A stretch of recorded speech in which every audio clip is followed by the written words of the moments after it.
What's good? What's good? What's good? What's good? It's your boy, the Ultimate Rage, coming back with yet another live here in the No Cap Zone, where we have a strict dress code. Now get the hell off with that capping ass bullshit.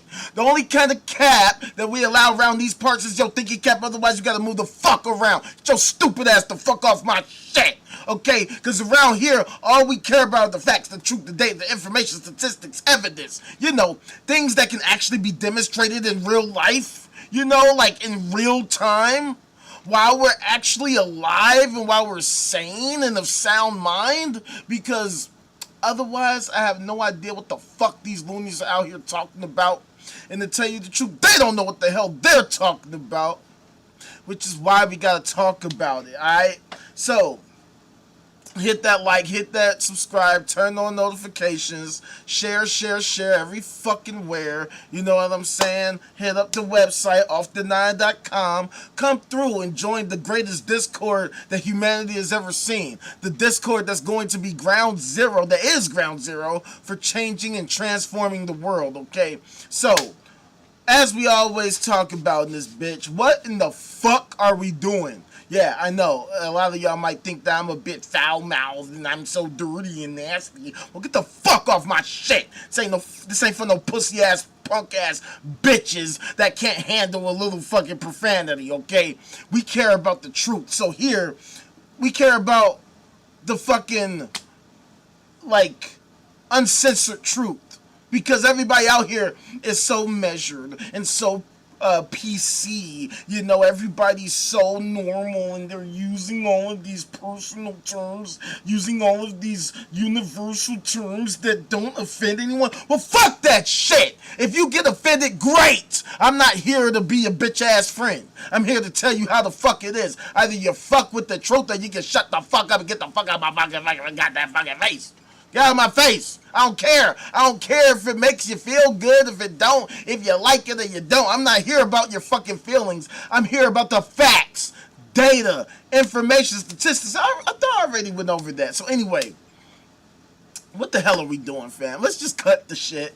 What exactly are we doing as a human race, as Americans, as earthlings, as conscious beings? What in the goddamn fuck are we doing? What are our goals? What are our aims in the grand scheme of all of time and space and reality? By the end of time, in the grand scheme of things, what will we hope to have actually accomplished? What should we accomplish, and why should we seek to accomplish that? This is why I do what I do, so that we as a collective can actually come together and figure out exactly what we are doing, what we should do, why we should do that, and what can be gained by accomplishing that. But in order to do that, we gotta have a real honest discussion about this reality that we share and inhabit. Because, see, there's a lot of these loonies out here that subscribe to all kinds of ridiculous cockamamie ideas, which is why America has become what I call the scam capital, the cap capital of the world. The divided states of corporations, where nobody gives a fuck about shit other than being bitch-ass simps for the rich, the banks, the corporations, and the churches, and being full of shit. That's what it's all about. So, one of the things that I love to say on here all the time is how I am not a fan of either of the two major parties. They have both failed miserably to help us create a well-functioning society for ourselves.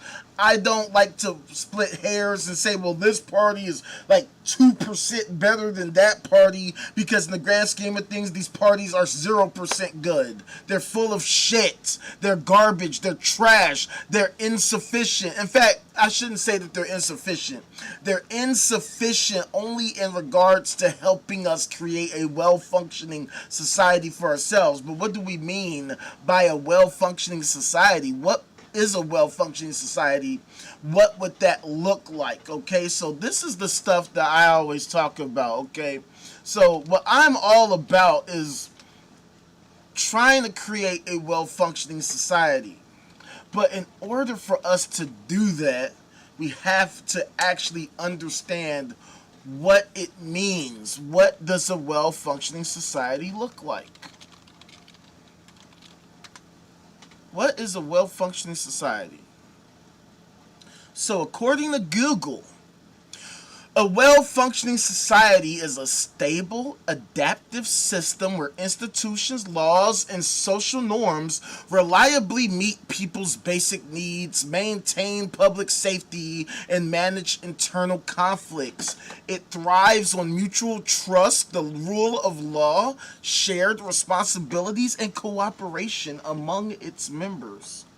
So, as we can see, America is definitely not that. We do not meet those standards at all. As a matter of fact, we're doing a horrendously, disgustingly terrible job of it, which is why we gotta fucking talk about it. So, what I like to show all the time is this map called the Peace Index, right? Because it shows you basically a list of all the countries based on their level of peace. Okay, it's very simple. Out of 163 countries, number 1 is the most peaceful. Number 163 is the least peaceful. Basically, it's a fucking war zone. You don't want to get there. Your chances of survival are ridiculously super minimal. Okay, they're more than anywhere else. So what you can see here is that out of 163 countries, the United States of America is not even in the top 10. We are not among the top 10. You can see 1 through 10, and you don't see America anywhere near that bitch. This looks like America number 12, but no, that's actually Malaysia. If you want to find the United States of America, you gotta go all the way down, down, baby. Low Street in the Range Rover, street sweeper, baby. Got ready to let it go. Yeah. Yeah. We are all the way down at 134 out of 163 countries. We are at 134 when it comes to global peace. Ranked among all the other countries in the world, we are literally among the fucking bottom when it comes to peace. As you can see, our incarceration rate is the fucking highest in the world. Even though the United States only accounts for about 5% of the world's total population, we account for as much as 25% of the world's prison population. You feel what I'm saying? People dying overseas as a result of the bullshit that we do. We killing everybody.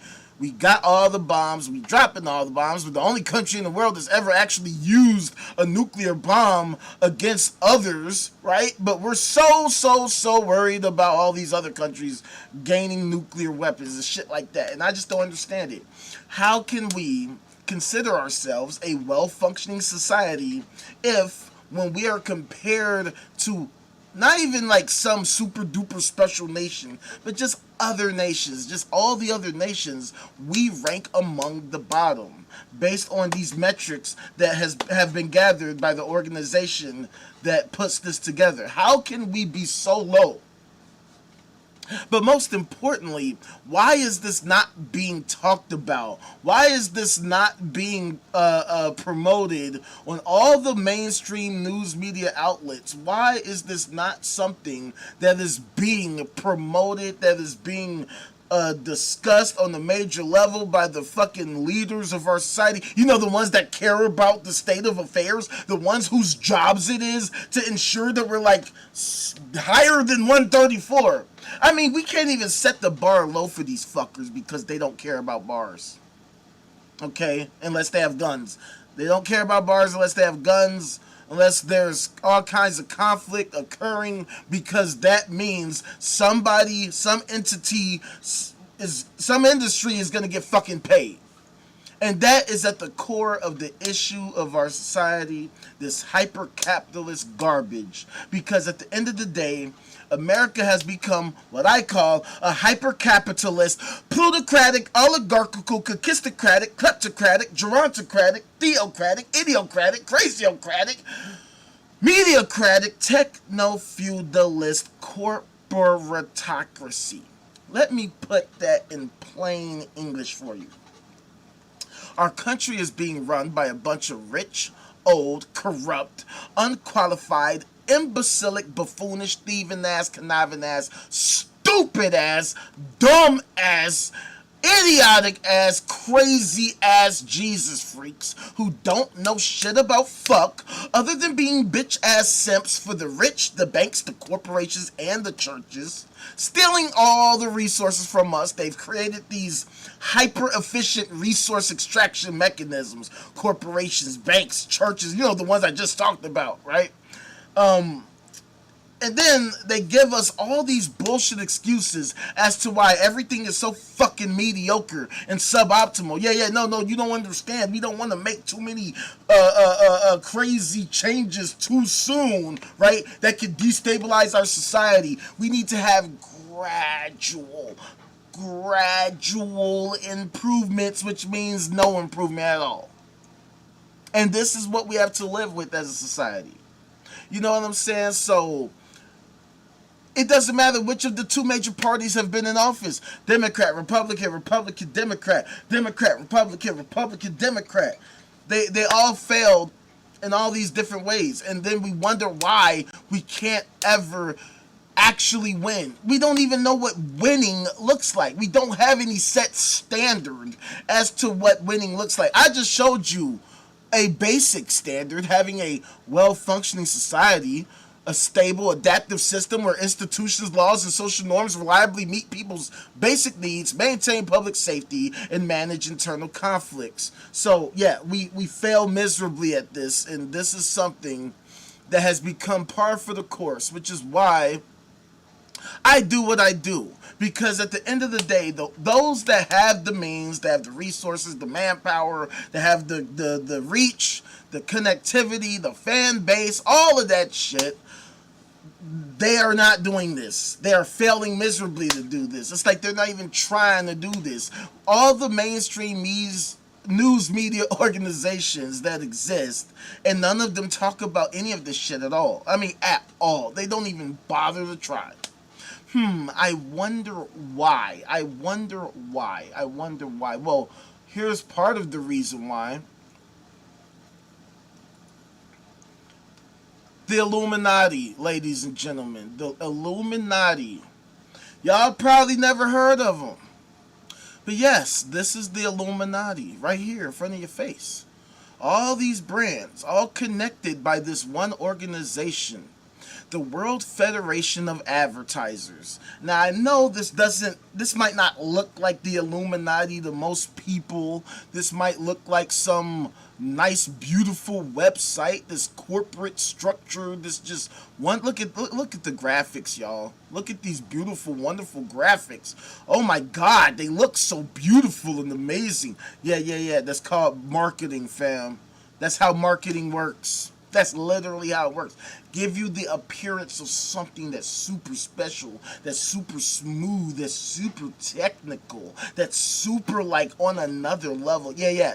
That's how they fool you, right? Because see, people are like children. They're like children. They love the beautiful colors. They love the animations. They love the movie. Look at that pentagram. Look at that Satan. That's satanic, of course. You know what I'm saying? But no. These are the corporations that control the fucking world. But they're not presented that way. They're not framed that way. They're framed as the only global network for senior marketers. Yeah, like that's such a vague term. The only network for marketers, for senior marketers. For these senior marketers, all these major multinational corporations. Okay, so that's the corporatocracy I'm talking about. Corporations control everything. They literally control everything. But you might be asking, well, how did that come to be? Like, what are you talking about, bro?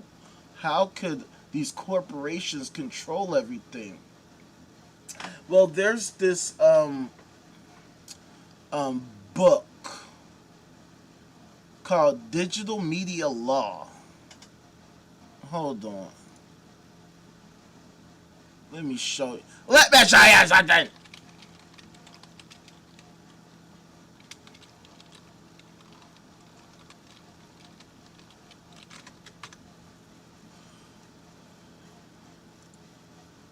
So, there's this book called Digital Media Law by Ashley Packard, right? We referenced this in the manifesto, okay?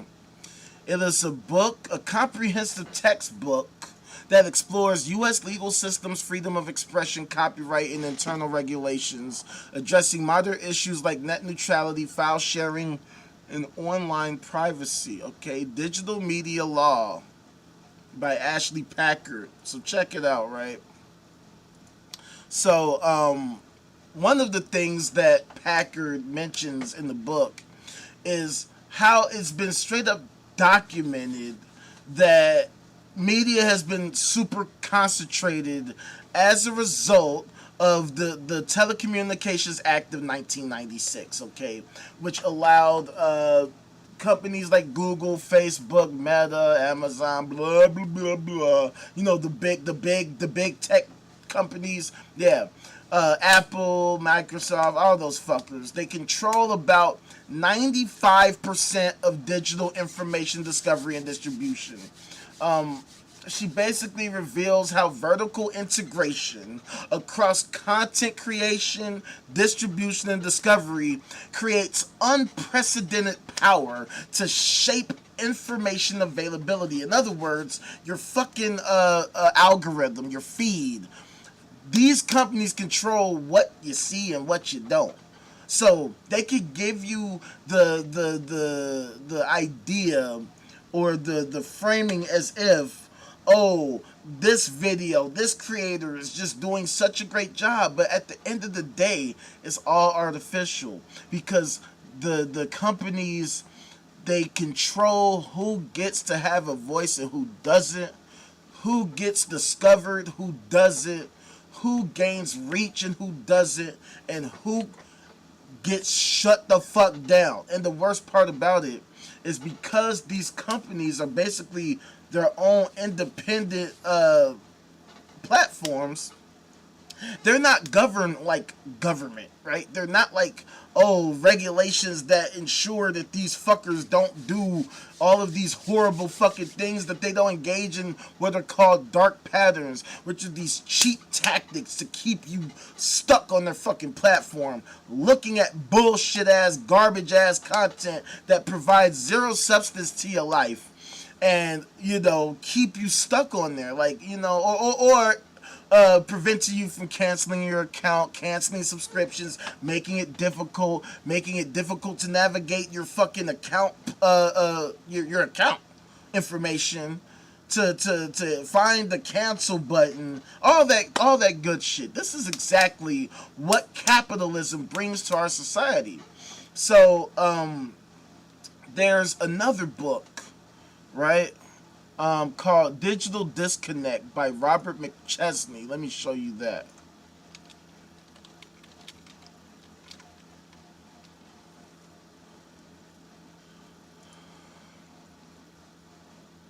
Right? So, in Digital Disconnect, media scholar Robert W. McChesney argues that capitalist monopolies have colonized the internet. Instead of fostering democracy, relaxed antitrust laws and commercial pressures turn the web into an engine for mass surveillance, heavy advertising, and the collapse of independent journalism. See, this is the reason why I talk about all of this shit, because at the end of the day, we see how both major parties are guilty, both major political parties are guilty for failing to help us create a well-functioning society for ourselves, but that is largely in part because their goals aren't very clear. They have their fucking, like, supposed, like, guidelines or whatever. Bullshit. Vague ass nonsensical garbage. As usual.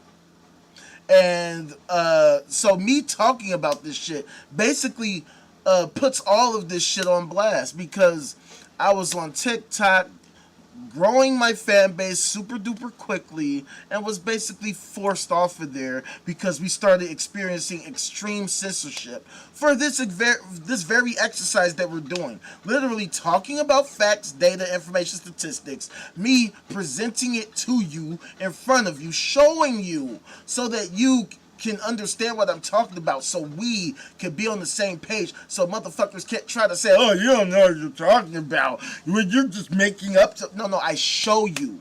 We don't just talk about it. I show you. I show you to your face, so that unless you have some better source that, overrules what I'm showing you, this is the data that I am finding, okay? The reason why I talk about this is because what are we doing? See, the reason why I ask this question is because I find it seriously absurd that even those in the media who are getting paid handsomely to do their jobs, they're not talking about the shit at all. There's this line by one of my favorite rappers named Cannabis, where he says, big money industries writing checks to suppress the question. That's the question that big money industries are writing checks to suppress. What are we doing? That's why you never, ever, ever, ever see any of these media members asking this question. And I don't mean just like in the general, like, oh, what are we doing here? But I'm talking about like literally, what exactly are we doing? What are we trying to do? What is our goal? Because it doesn't seem like our goal is creating a well-functioning society for ourselves, because those who are in power, those who are in the positions to actually like try to improve the state of affairs, don't ever talk about the things that I talk about, that we talk about. They don't talk about creating a more stable, adaptive system where institutions, laws, and social norms reliably meet people's basic needs, maintain public safety, and manage internal conflicts. In fact, the opposite is true. We have a system right now that is unstable. Okay? People's basic needs are going fucking to shits. These fucks in office never gave a fuck about people's basic needs, which is why to this day homelessness is rising. We're seeing all these wildfires and droughts and shit. We're seeing all this microplastics and forever chemicals all over the place, right? And children being harmed on a constant basis. It doesn't matter which political party is in office. None of these things ever get actually accomplished. And not only that, but because both major parties are fucking retarded, and because their goals are not in line with our collective goal of creating a well-functioning society, they're always clashing all the time. They're always fighting with each other as to what to do. They never have any real discussions as to why they're doing that shit, which is why I'm here trying to show y'all exactly what it is, okay? Now, the reason why I'm also bringing this up is to bring you a story that I was actually supposed to talk about like a few weeks ago, but I never did, okay? So, we're talking about it now, and this is the subject, the title of our live. West Virginia elected him, leadership knew, right? And he still got his weak ass caught like a dumbass. So check this out. West Virginia delegate charged in probe of alleged sexual conduct with the minor. So as you can see, this was a few weeks ago, July the 22nd. Now, I had a live where I was actually going to talk about it, but I was having a bad day that day. I think I had a technical issue that fucked me over, and so that kind of sent me off and just, hurt my ability to actually do my live the way I wanted to, which is why it didn't even come out how I wanted to. And I never actually addressed this topic, but this topic is a doozy, and of course it doesn't get talked about that much. But whatever, you know what I'm saying? But check this out, right? A West Virginia lawmaker is accused of enticing a minor on Roblox and Snapchat and then engaging in sexual conduct with her, according to federal court documents filed Wednesday. Republican delegate David Elliott Pritt, 36, is charged with enticement of a minor in an investigation of allegations that he had a sexual relationship with a student at the school where he taught, a federal criminal complaint filed in U.S. District Court said. Pritt is accused of communicating with the girl while she was in 8th grade Oh my god. Through Roblox and Snapchat, where he allegedly told her he loved her. At the time, he was a middle school teacher. During the summer of 2025, Pritt is accused of sending sexually explicit photos to the minor before initiating a physical relationship with her toward the end of the year. Oh. The complaint alleges Pritt then requested the minor come to his classroom at Oak Hill High School, where he allegedly engaged in sexual activity with her. The minor told investigators this allegedly happened 5 to 10 times. Investigators said the physical encounter stopped by January 2026, but communication between the two continued on Snapchat through July 2026, where he allegedly requested the girl to send him sexually explicit photos. During this time, the complaint alleges Pritt told the girl not to tell anyone or authorities would open up hell in our lives. The complaint is based on an affidavit from a Homeland Security Investigations Unit. The investigation began on July 9th after the child's family reported the allegations. So, I know what a lot of y'all gonna say. Oh my god, another Republican, another terrible Republican doing that stuff. And you'd be right. You would be absolutely positively correct and accurate. Except there's one small problem.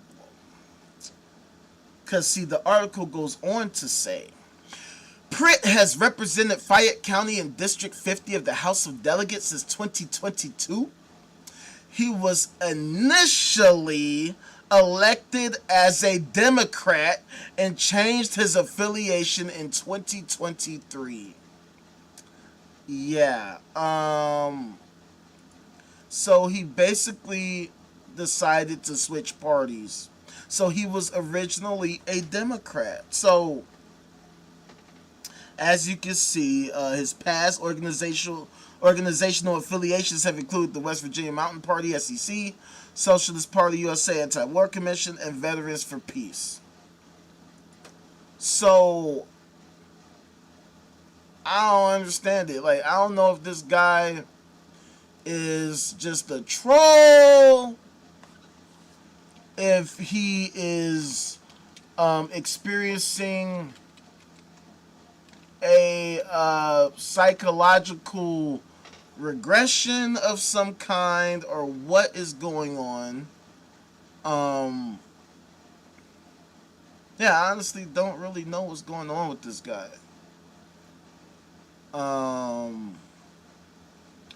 Yeah, I mean, look, I say this all the time. Both major parties have failed. I don't discriminate. I don't try to distinguish. I don't play the splitting hairs bullshit.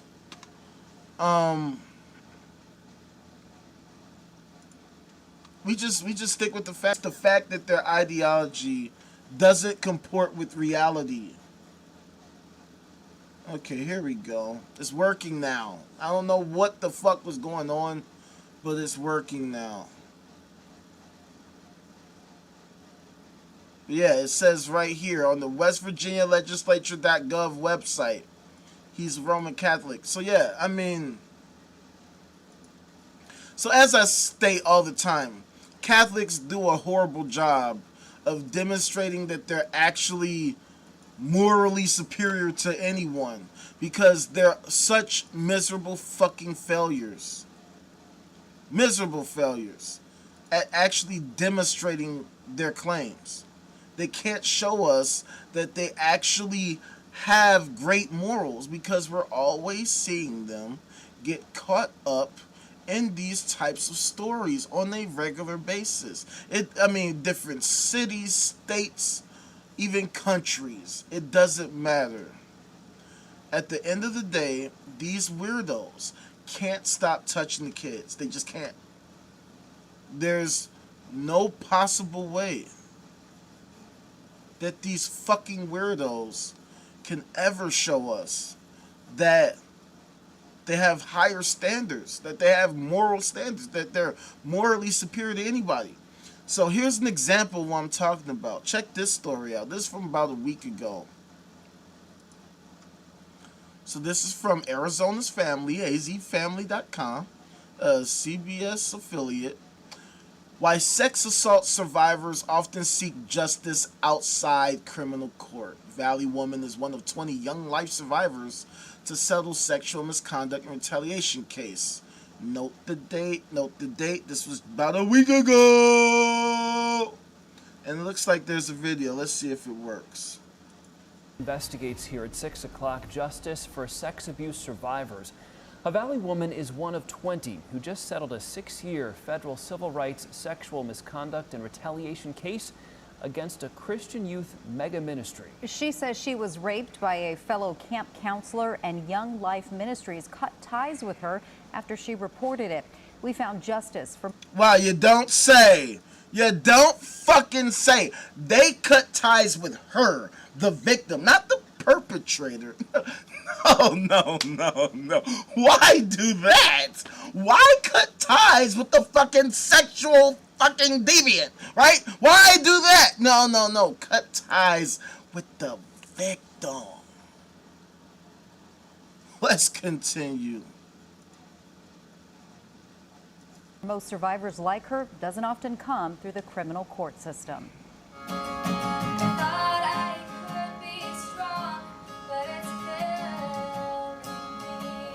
Rayla Jernukian says looking back at her life right out of high school, her youth group was a big part of her identity. Young Life has a great way of making you feel like family really quickly.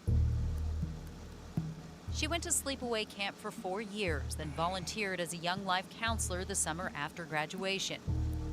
When that wrapped up, she says a group of counselors had a get-together that got out of hand. Half the people were asleep. The other half were drunk and loud and doing their own thing. Yeah. She was 19 and says she hit it off with a 23-year-old counselor. We bonded because he's a singer, I'm a singer, and we were always put in the same group or sitting next to each other. So we bonded. She says what started with innocent kisses escalated quickly, and when she told him no, he didn't stop. Definitely. So why is that? What's that about? I thought that he was being moved by the, what do they call, the Holy Spirit or some dumb shit. Isn't that what these people claim? They have the Father, the Son, and the Holy Spirit. They have the supernatural, super intelligent, super thing that gives them all the guidance and the movements and all the inspiration and all that type of shit. And yet, here she is. And I'm not trying to, victim blame or any of that type of shit at all, okay? I'm just highlighting the fact that this woman is here seeking justice against a group that claims to have the connection to the ultimate super thing. They claim to have the super duper truth. This is what they claim, right? And this is how so many people get roped in. So many people get caught up in these fucking communities because this is how these communities present themselves. They love to pretend like they're such a warm and welcoming community. This is how framing, this is how marketing works, right? They talk so happy. They smile so much. They look so well dressed and well put together. They come together so that they can sing songs and hold hands for the supernatural, super intelligent, super thing. And then they act like somehow this is like some great, wonderful, amazing practice, right? They think that living like it's fucking 1219 BC in 2026 AD makes totally perfect sense. Except that it doesn't. Because at the end of the day, these supernatural, super intelligent, super thing ideologies, these sci-fi fantasy ideologies, they fail so miserably to substantiate even a shred of their bullshit ass claims, which is why I state all the time that theism is the greatest, longest running sci-fi fantasy MLM scam in human history. The greatest child sex cover-up scandal in human history. At least the modern human history. I don't know if, I'm not the greatest history buff. Maybe there was some shit back in fucking 1282 or some shit in Europe. I don't fucking know. But as far as modern human history, the Christian church cannot be defeated by anyone. Maybe, perhaps, Islam could come close. I'm not entirely sure. But Christianity, by far, is the greatest child sex organization community I've ever seen in my fucking life. And this isn't just some shit that I just make up, right? Like, I have the data showing it. But, by the way, I just want to say for the record, the reason why I don't just show the fucking clip in full is because social media is really weird, especially YouTube. YouTube is really weird about you sharing news clips, right? Because they're copyrighted, I guess. So, like, even what I just showed y'all might get me a fucking hit, or might get this portion of my live muted in the near future because I showed more than 30 seconds of a news clip, but whatever. You know what I'm saying? Like, what's most important is the topic at hand, the facts and data at hand. So, let's continue with the fucking video. Remember trying to run away, pushing him away and saying no, and then they got to a point where almost like my brain turned off. Once she mustered the courage to tell her mentors, she says instead of getting her help, They told me my walk with Christ isn't where it should be, and that I basically don't belong in the group anymore. Young Life cut her off. Now think about that. Think about that. Think about the fact that that's the way that they act.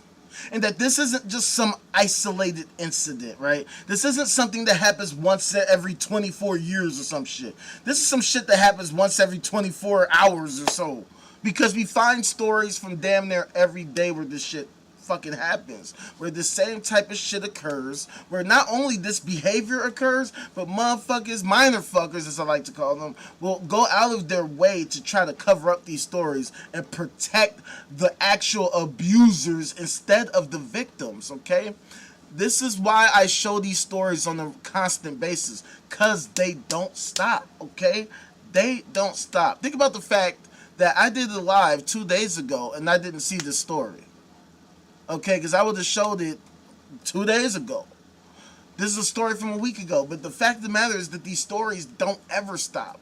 We could just keep going. This is just one out of so many stories that I could show you today. Okay? But I'm showing you this story because it has a video to it. So, just think about the fact that they're talking about the walk with Christ, and yet not a single one of these fucking weirdos can show us this Christ character. Which is why I have no problem going up against half the fucking world. Even if it means being poor, even if it means being unpopular. Because I have come to realize that people love enriching and empowering fucking weirdos.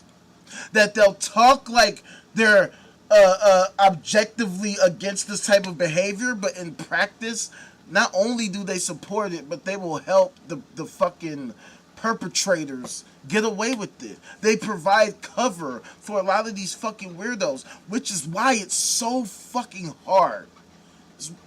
I mean, this is a problem on multiple levels. And after I finish with this one, I'm going to show y'all, like, one of the information sources that I use to highlight how so many people, like this poor young lady, keep getting victimized all the time by the church, by the leaders of the church, by members of the church, and how the church doesn't help. And mind you, it's bad enough that the church is just plain fucking wrong, but the fact that on top of, and when I say wrong, I mean incorrect, they're inaccurate, their claims, their supernatural, super whatever claims are wrong, they're factless, they're baseless, they're substantially unsubstantiated at all. Despite thousands of years of making these bullshit ass claims, they have nothing. But on top of that, you allow this shit to persist in your communities, and these occur all across the country, all across the world. This shit makes me sick. I could go on and on forever. Once the interviews went out by the police, everybody stopped talking to me. How did that feel? Crushing. Maybe I should have said no more. Maybe I should have fought back harder. Maybe I'm reading into this. I gaslit myself. Other young women have shared similar stories on social media through @MeTooYoungLife on Instagram. It was the basis of this federal civil rights investigation into Young Life for claims of retaliation after reporting sexual misconduct. Always putting the shame and the blame on the victim. Jessica Nicely is also a rape survivor. So, yeah, this is typically what a rape culture does. This is what rape culture is about. See, and this is why I'm so vocal against it. Rape culture in America has become so normalized.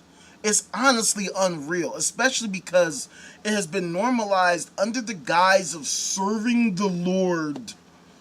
None of these sci-fi fantasy fucking loonies can show us what this Lord character is. This Father, Son, Holy Spirit thing that they're so supposedly fucking obsessed with. They can't show us what the benefit of subscribing to this motherfucker is, what benefit actually comes from worshiping this fucking weirdo, and why we should give a fuck about these fucking loonies worshiping this crazy ass garbage. What is the point of it? What is the benefit of it? If the people in the communities aren't protected from the other members of the community, then what the fuck is the point of the community? That's what I don't understand, right? Mind you, like, we got all these communities all across the country where this type of shit is happening on a regular basis. It happens so fucking much. I can just bring up story after story after story after story, which is usually what I do. In fact, it's so many stories, I don't even mention half the stories because we could do this all day and night. Like, it's so many fucking stories. The fact of the matter is that when you have a rape culture, these literal fuckers, they like to rape. And they want to continue raping because they get an enjoyment from it. They get a high from it. So that's why if someone becomes a victim of rape, they will shun the victim because they want to continue raping the victim and create other victims. That's what they do.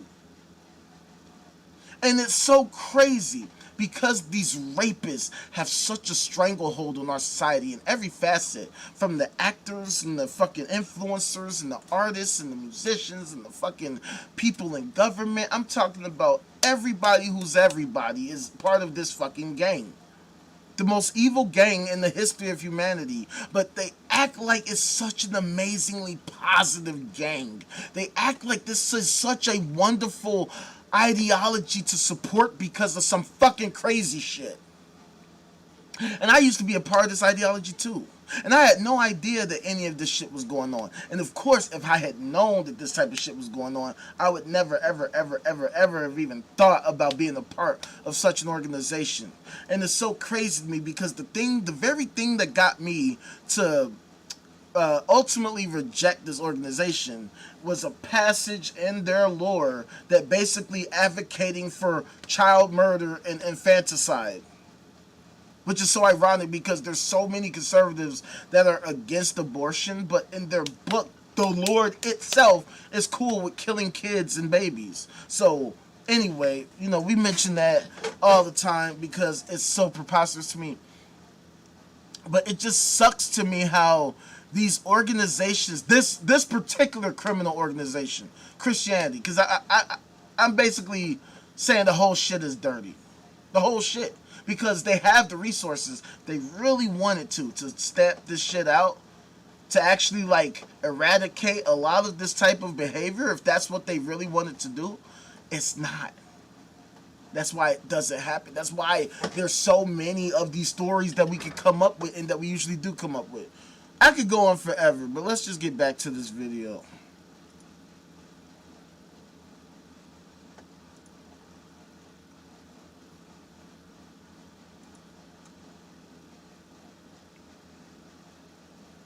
She spent decades as a victim's advocate working with law enforcement and knows the hard stats are discouraging. Sex crimes are the hardest to convict. 98% of perpetrators walk free. For every 1,000 sex assaults, there are only 50 arrests, 28 felony convictions, and 25 incarcerations. We asked the Maricopa County Attorney's Office to run the numbers from the last 5 years. From 2021 to 25, Valley detectives made more than 2,000 sex abuse and assault referrals. About 50% were charged, and more than 67% of those convicted. That didn't happen for Rayla. Because there were no witnesses and the suspect said it was consensual, police closed the case. Well. There should have been at least one witness, right?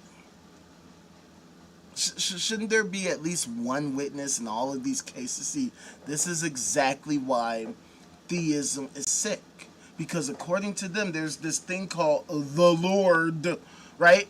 And one of the things that Christians specifically love to tell me, right? This isn't something that I say. This is what they say. They love to tell me that the Lord is everywhere. Like literally everywhere. They love to say that the Lord is omnipresent, which means that if this thing, if this being, if this whatever the fuck they're talking about actually exists in real life, the way that they describe, then it's right there. It's right there, watching it all happen.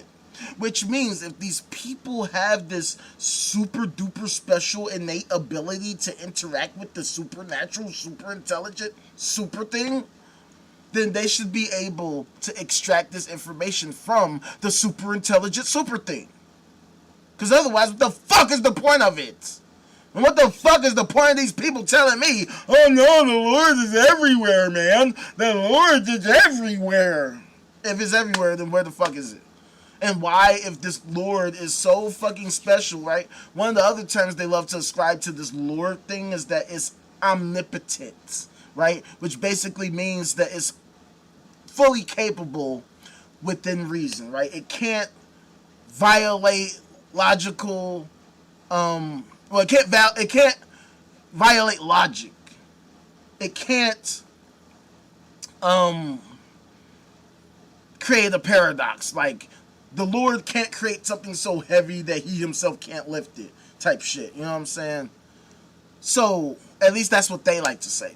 So, if this thing is so real like they say, so true like they say, why wouldn't it prevent this from occurring in the first place? Why wouldn't it stop it from happening?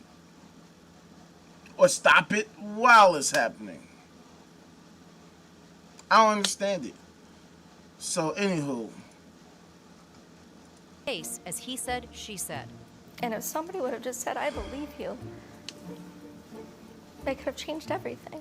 A year later, she filed a civil suit. The year after that, it was dismissed. Fast forward to now, Rayla and 19 other survivors just settled that federal civil rights claim against Young Life out of court. I'm so glad for them that there's some form of justice and some form of healing. I would try to find little things to keep going, which is I got my tattoo. One more day. It's how she made it through all this. Because if I can make it through today, I can make it through one more day. And then tomorrow, just do one more day. So one more day at a time. Share your story. Jessica says healing can happen in the same small doses. You can share your story with just one person, and it will begin to heal you. Every single time you share, a piece of you will heal. Rayla's getting back into songwriting, slowly finding her voice. If I can help one person and encouraging others to do the same. That they see this and they know they're not alone, that their story matters, they're important, and I believe them. By the way, that was some shitty ass editing right now. How the fuck she was just talking about something that sounded very important about helping people and then you just cut her off, say some other bullshit and then bring it back? Why wouldn't you just mute her and then bring the clip in? I don't know. But it's like, this is exactly like what sickens me. Like, what was the point of all of this? And what I mean by that is, this all occurred because this young lady was in this super duper Christy Christian bullshit. And supposedly, this community is supposed to be like the greatest community of all the communities. This is supposed to be the safest, most amazing community that is protected by the Lord and Savior Jesus Christ, according to what they say. Except, as we always find, the Lord is nowhere to be found. Oh! Another thing I gotta show y'all.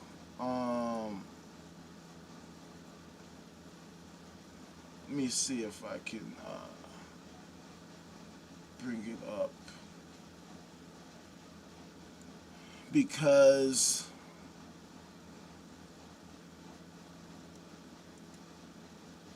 check it out.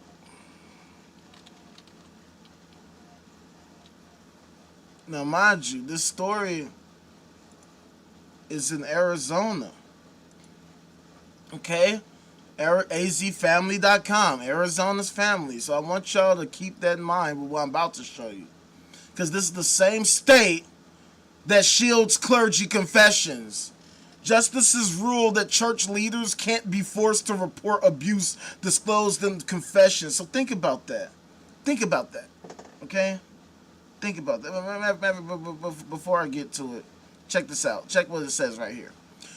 The Arizona State Supreme Court ruled that church leaders do not need to report cases of sexual abuse disclosed during confessions to authorities in the lawsuit brought against the man who confessed to Church of Jesus Christ of Latter-day Saints bishops to sexually abusing his daughter.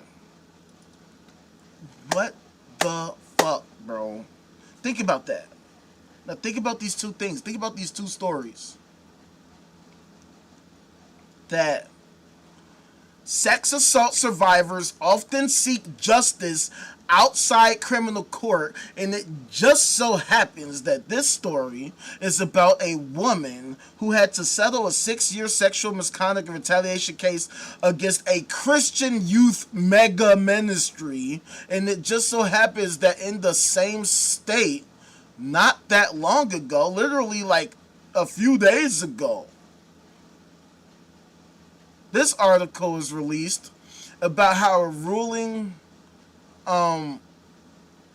recent ruling in Arizona on July 30th, right? So just a couple weeks ago, these fucking fucks, these literal fucks, have decided that no, clergy does not have to report abuse that is disclosed in confession. The same community that abuses its own, okay?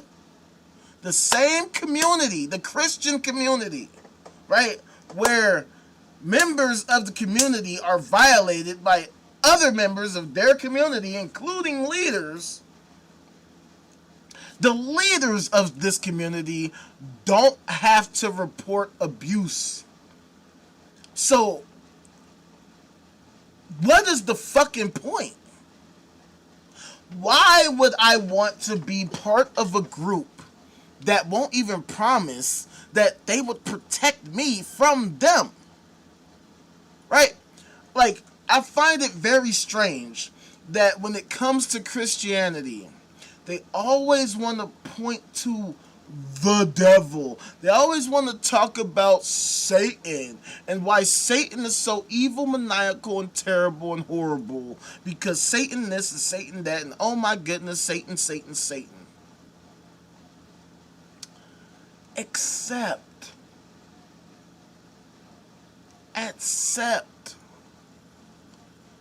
I never see this Satan character anywhere.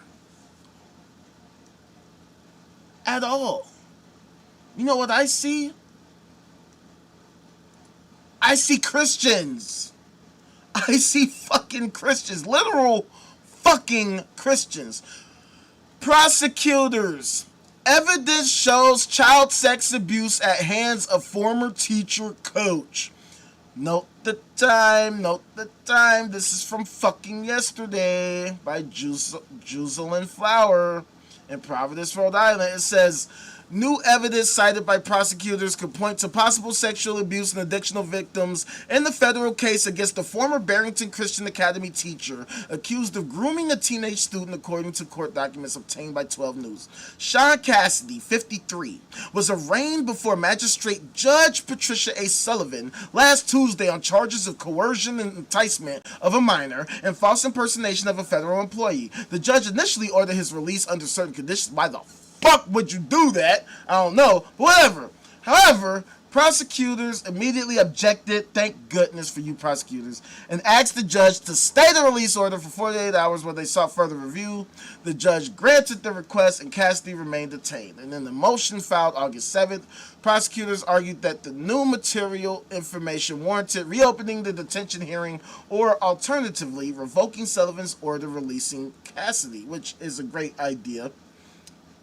I have no idea what the fuck. Yo. Who the fuck is this judge? Yo, this is one of the, see, this is what I be talking about. Judge Patricia A. Sullivan. Magistrate Judge Patricia A. Sullivan. I don't know what the fuck is wrong with you. I don't know what the hell is going on in your brain, but this is exactly the type of shit I be talking about.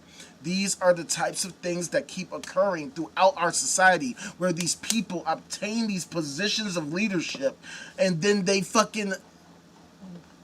allow the perpetrator to walk free. If it wasn't for those prosecutors to say, no, don't do that, dude would have been out here and could have victimized somebody else. I mean, look at this shit. Court documents show one suspected victim, because of course there's more.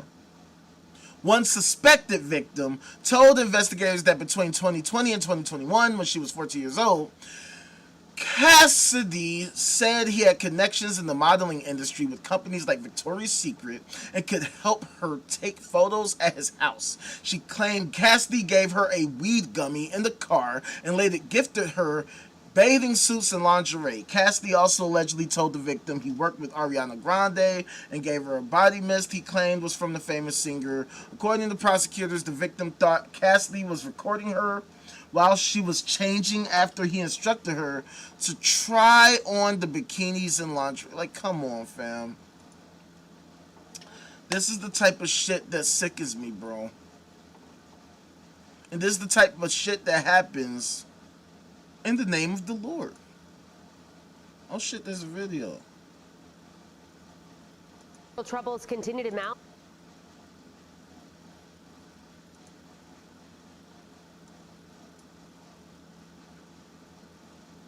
Troubles continue to mount for former Barrington Christian Academy teacher and coach Sean Cassidy. Authorities say they've uncovered more alleged victims and possible evidence of sexual abuse. Lovely. Cassidy had been set to be released on home confinement while he awaits trial, but now federal prosecutors want him to remain in custody. They say he used encrypted servers and posed as an FBI agent, a former Massachusetts state trooper, and even a modeling scout for Victoria's Secret, urging teenage girls to send nude or provocative photos of themselves. Prosecutors say they expect to file additional charges. The judge who heard the case Wednesday has yet to rule on whether Cassidy should stay in custody. Yo, that's crazy. That is insane. But see, this is what I'm talking about. These are the stories that constantly happen. These are the stories that consistently occur on a constant basis. And it's sickening. It sickens me. Oh, and what do you know? Look at this shit. I just found this. Just right there. By the Christian Century, Douglas Wilson's theology of victim blaming. The Christian nationalist pastor proposes that women are responsible for preventing men from committing sexual violence by being subservient to them. What? Huh? Okay. Damn. Shit. This shit went from 0 to 100 really super fucking quick. The first time I spoke publicly about being raped, I was at a conservative Christian college, a campus I'd never visited before, a place where I didn't know anyone in the audience. The rape wasn't a secret. My close friends had known for decades. I'd mentioned it in academic articles, and it was the focus of a book I published on theology and sexual violations. But this felt different, more vulnerable. I knew my friends well enough to trust them. These were strangers. And while I wrote for strangers, I always felt protected by the distance between writer and reader. It allowed me to carefully choose my words. I never had to look into the reader's eyes. Speaking eviscerated that distance. It didn't help that this group of students was, I assume, unlike me in many ways. Yes, we both called ourselves Christians, but I was of the liberal Protestant variety. These, by and large, were Southern Baptists, Christian nationalists, evangelicals, conservatives. Not only were our theological beliefs different, but statistically speaking, our beliefs about sexual violence were too. They were more likely to adhere to rape myths and to have defended Brett Kavanaugh during his confirmation hearings. They were also more likely to believe that acquaintance rapes, what I had experienced, ought to be labeled as consensual sex. See, that by itself, I don't want to go any further, because I wasn't expecting this article to go that far that quick, but I mean, this is the point. Sorry, Danielle, the author of the article, but that should have told you by itself that this shit is bullshit. This is what I don't get about theists, man. Once again, not only are their theological beliefs different, but their beliefs about sexual violence were too. How can that be the case if the supernatural, super intelligent, super thing exists and it's so real and so true and it wants y'all to understand and all this fucking shit? This is why theism is a joke. This is why theism is false. This is why theism cannot be the truth. Because how is it possible if there is this ultimate supernatural super intelligence somewhere in the universe out there that literally wants to connect with people and get people on the same page? Why would it tell all these other retards this crazy ass retarded ass garbage? Things like, oh, acquaintance rape is not fucking real, or it should be considered consensual sex, or whatever the fucking case may be. This is what is sickening about these people, and this is what is sickening about this religion, because this religion is a cover for these specific type of people. People can tell me, oh, well, no, it's being hijacked. Fuck out of here with that shit. If you have the supernatural super intelligence, then it should be able to prevent these people from obtaining leadership positions. The fact that these people are always in leadership, and they're in every position, including the highest positions of government, that should tell you that this does not work. This theistic garbage is not real. It is not true. If it was, then why would it allow you to be harmed by other members of your community? That doesn't make any fucking sense. It would be one thing if it was just some social club. If it was just like, oh, this is just the rock music club, or the fucking rock climbing club, or just some We Love Rocks club, right? But this is the club where they have the supernatural super intelligence supposedly connecting them with each other and sending them on this super duper special mission or whatever. So if that's the case, one thing you shouldn't have to worry about is being harmed by your fellow members of your special club. If you're a part of a club where you can get raped and they'll attack you for having been raped, as opposed to the rapist who raped you, yeah, sounds like a shitty fucking club. Sounds like the kind of club I don't want to be a part of. Sounds like a club that I would never be a part of, which is why I renounced the club.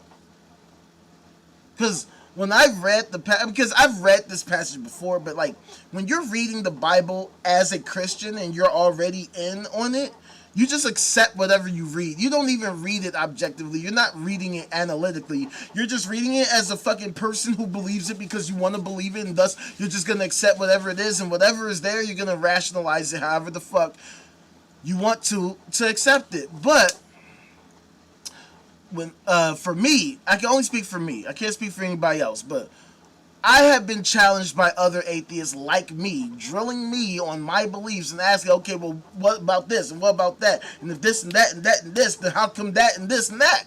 And so for me trying to answer their questions, well, I need to understand this shit too. Because how am I going to make it make sense to you if it doesn't make sense to me? So that's why I minored in philosophy when I went to college, because I wanted to understand this book logically so that I could communicate it to the non-believers so that I could save the souls of the Christians or the non-Christians so they could become Christians and they could be saved or whatever the fuck that means. Until I realized that I didn't know what the hell I was talking about, because by having other atheists challenge my beliefs, I always saw the logic because I'm a logical person. So I hate, in fact, I reject outright when goofies out here love to claim you can't reason somebody out of something that they weren't reasoned into to begin with. That's fucking cap. If this person is a reasonable person, or if this person at least is striving to be a reasonable person, then yeah, you can. You can pull them out. You can't pull them out right away, right? You will rarely pull somebody out of theism like that, like, because this is the virus of theism. Once it gets you hooked, you're hooked, okay? Unless you're somebody who can see the bullshit outright. Once you get roped in, you're in. It is hard to get out. Either you got to be somebody who's very perceptive, you got to be somebody who just never fit in like me, or you're just somebody who really sought to truly understand the lore until you realize it doesn't make any fucking goddamn sense. Which is also me. Yeah, I mean, that's what it is, famo. What up? So, I mean, once you realize that this ideology doesn't, like, comport with reality, you see it for what it is. You see that it's nothing short of just a rape organization, just a rape culture, a giant fucking rape culture. That's it. A scam culture, a rape culture, a bullshit culture, just a culture that is destructive to the fucking world. There is absolutely no value, no inherent value that this ideology brings to our society. And it's so sickening to me to see so many fucking people out here that have these retarded ass mindsets, as if subscribing to this retarded ass ideology makes you a better person, that it makes you morally superior to anybody, that it makes you like super duper connected to some supernatural special whatever thing. Because ultimately it's cap. And so I hate seeing these stories where, you know, somebody can get raped at a Christian establishment, and they still subscribe to this Christian garbage, despite the fact that you being raped in a Christian establishment should have fucking told you that this shit is fucking bullshit. Because if being a Christian was so special, then why would something like that happen to you? If you can't be protected in a Christian institution, by a Christian organization, by other Christians, what the fuck is the point of being a Christian? Because, see, my whole thing is, like, it's bad enough that their ideology is simply inaccurate. It does not adequately represent reality. But it's the fact that they don't even try. They don't even try to protect their own, right? I show this website all the motherfucking time, and I show it every day.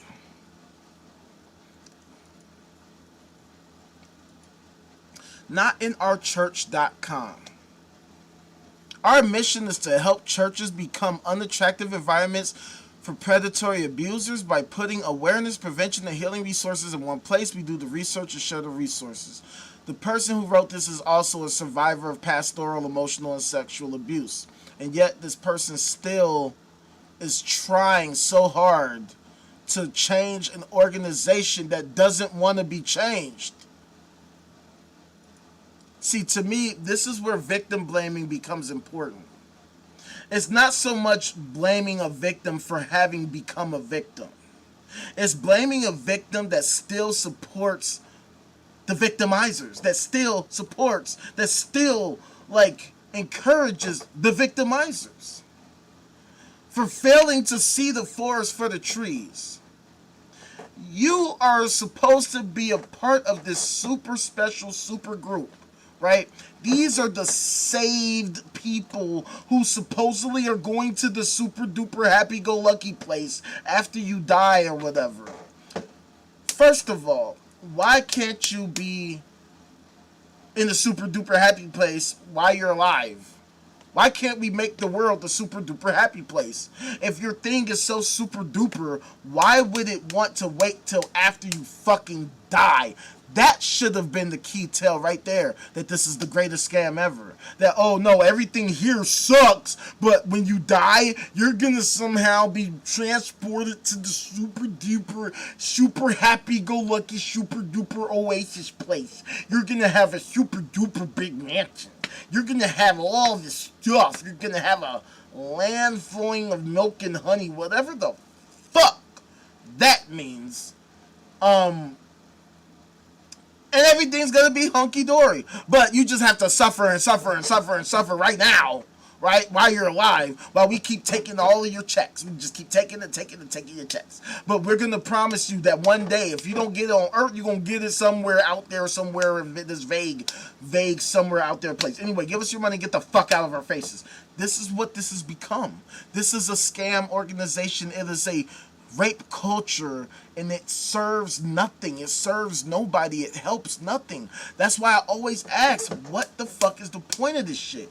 What is the point of this ideology? If this ideology doesn't even protect its own members, then why do they swear by it so hard? What exactly is getting accomplished with these ideologies? How are they making the world a better place?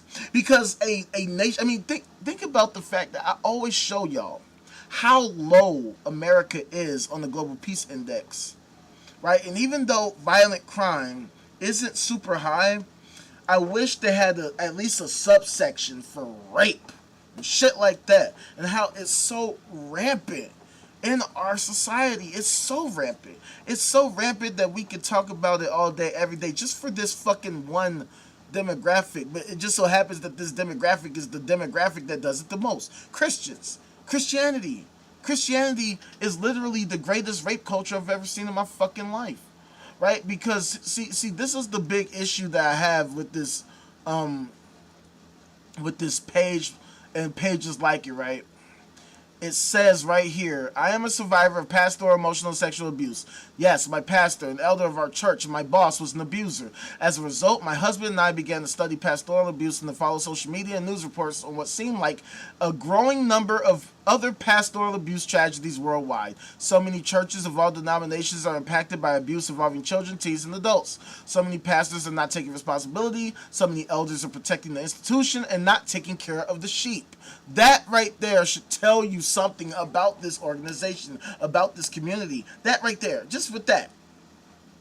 This shit is happening on a constant basis. It seems like it's growing. They're not taking responsibility. They protect the institution and not taking care of the sheep. Why would you want to be a part of that type of a community? Why? Why would you want to be a part of a community that protects the institution and not the sheep? AKA yo ass! You, your kids, your family, your loved ones. And then this is what makes it worse. When she goes on to say, I kept asking God, how can this happen? Why aren't churches prepared? Why aren't churches safe? We should be safe at church. I realized that our church has some safety features for the children, but didn't have any prevention or protection for adults. No policies, no reporting procedures, no investigation procedures, no training, no plan of care for the abused, nothing. That's when God impressed on my heart to build a website, to do the research and gather information on awareness, prevention, and healing, and put it in one place so churches and survivors can use it. So here it is, but see, that's the problem. Where are the churches using it? Where exactly are the churches using it? When, where, how, what? In what way? See, this is one of the issues that I have with this shit. First of all, the fact that she said, I kept asking God, how can this happen? That is the first problem. What is this God thing? Where is it? How do you actually get in touch with it? How is she getting in touch with this God thing? If this thing is so real and so true, then why didn't this thing give her the heads up before she got raped? You know what I'm saying? Like, shit, like that's the start of it. Like, that's the core problem in and of itself. Like, that's the core problem. That's why I say this ideology is a scam. Because these theists love to presuppose the accepted idea of the sci-fi fantasy fucking bullshit. But me, I don't do that. Where is this actual thing? What is it? Where is it? How do you know? Because that is literally at the core, the precipice of this ideology, the supernatural super intelligence that they worship. That's literally the foundation of their belief system. They assume that there's this thing. I mean, it's all about faith, right? That's what this is all about. Their faith, their willingness to believe this crazy shit despite not having any evidence, right? What is the point of that? What does that accomplish? What gets accomplished with this faith stuff other than you being raped and manipulated? Like, I don't understand it. Right? But then she says they have no policies, no reporting procedures, no investigation procedures, no training, no plan to care for the abused, nothing. That's another fucking problem. Because how can that be the case? How can that literally be the case? Because, see, this is what I have a major problem with. According to the World Economic Forum, religion annually contributes about $1.2 trillion of socioeconomic value to the United States economy, according to a 2016 study by the Religious Freedom and Business Foundation. That is equivalent to being the world's 15th largest national economy, outpacing nearly 180 other countries and territories. It's more than the global annual revenues of the world's top 10 tech companies, including Apple, Amazon, and Google, and is also more than 50% larger than the global annual revenues of America's 6 largest oil and gas companies. You could say that's a lot of spiritually inspired fuel being pumped into the U.S. economy. Ha ha ha ha ha ha! Get it? Fuel, because oil. They're so funny. Except for the fucking fact that children are still getting raped, women are still getting raped, and they lack the resources, huh? Wait. No policies, no reporting procedures, no investigation procedures, no training, no plan to care for the abused, nothing. But the $1.2 trillion, and this is in 2017, right? This is January 5th, 2017, which means that the 1.2 trillion is probably outdated. It's probably more now, especially considering that the reduction of theism has leveled off. So it's not just continuing to reduce, right? So they have all these trillions of dollars that they contribute to the economy, okay? Regardless of how you want to fucking argue that, the fact that they contribute that much to the economy means that they have that much to contribute to the economy. Which means that if they have that much to contribute to the economy, then why don't they contribute any of that to creating policies, reporting procedures, investigation procedures, training, a plan to care for the abused, stuff like that. This is what I'm trying to tell these people, okay? People like her. They don't want to! They don't want to! They don't need your weak ass website. They don't need your website. If they wanted your website, you would be prominently featured on all of their websites. You, whoever the lady is that created this website, your website would be on all the Christian websites. They'd all be working under your framework for reducing the amount of let's just say sexual assault in general. Let's not even talk about child sexual assault, just sexual assault in general. They would be working diligently, interdependently with synergy to reduce the amount of sexual assault that occurs in the church, nation and worldwide. Except that's not the case. In fact, we don't see that hardly at all. I mean, think about the fact that if the Lord was real, if the Lord, the Father, the Son, and the Holy Spirit, the triune Trinity, triumvirate, triforce, the 3 in 1, the 1 in 3, if that was actually real, at least I would think none of this would be needed at all. And then when you juxtapose this with the previous article about the lady saying that she had different views than the fucking rape apologist fucking weirdo, then like you see how this is a scam. How can y'all be under the same umbrella and have completely different views if y'all both have the same supernatural, super intelligent, super thing directing the both of you? Why would it tell both of y'all completely opposite things? And how can either of you think that you're correct when neither of you can demonstrate that there's the supernatural, super intelligent, super thing any fucking where? The point is, I, as an atheist and an anti-theist, I highlight this website more than any Christian would ever do. I show this website almost every live that I do to highlight the exact problem with Christianity. That Christianity is so crazy.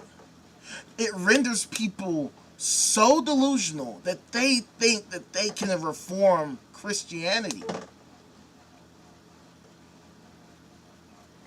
A person like this lady thinks that she can reform a rape culture that loves being a rape culture.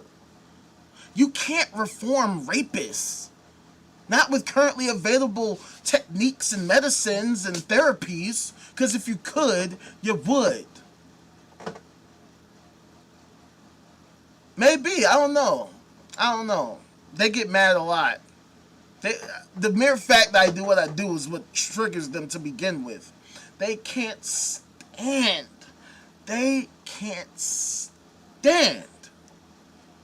Anybody who dares to defy them, who dares to not just accept their sci-fi fantasy fucking bullshit. That's why I am so abrasive. That's why I'm so mean and rude and condescending.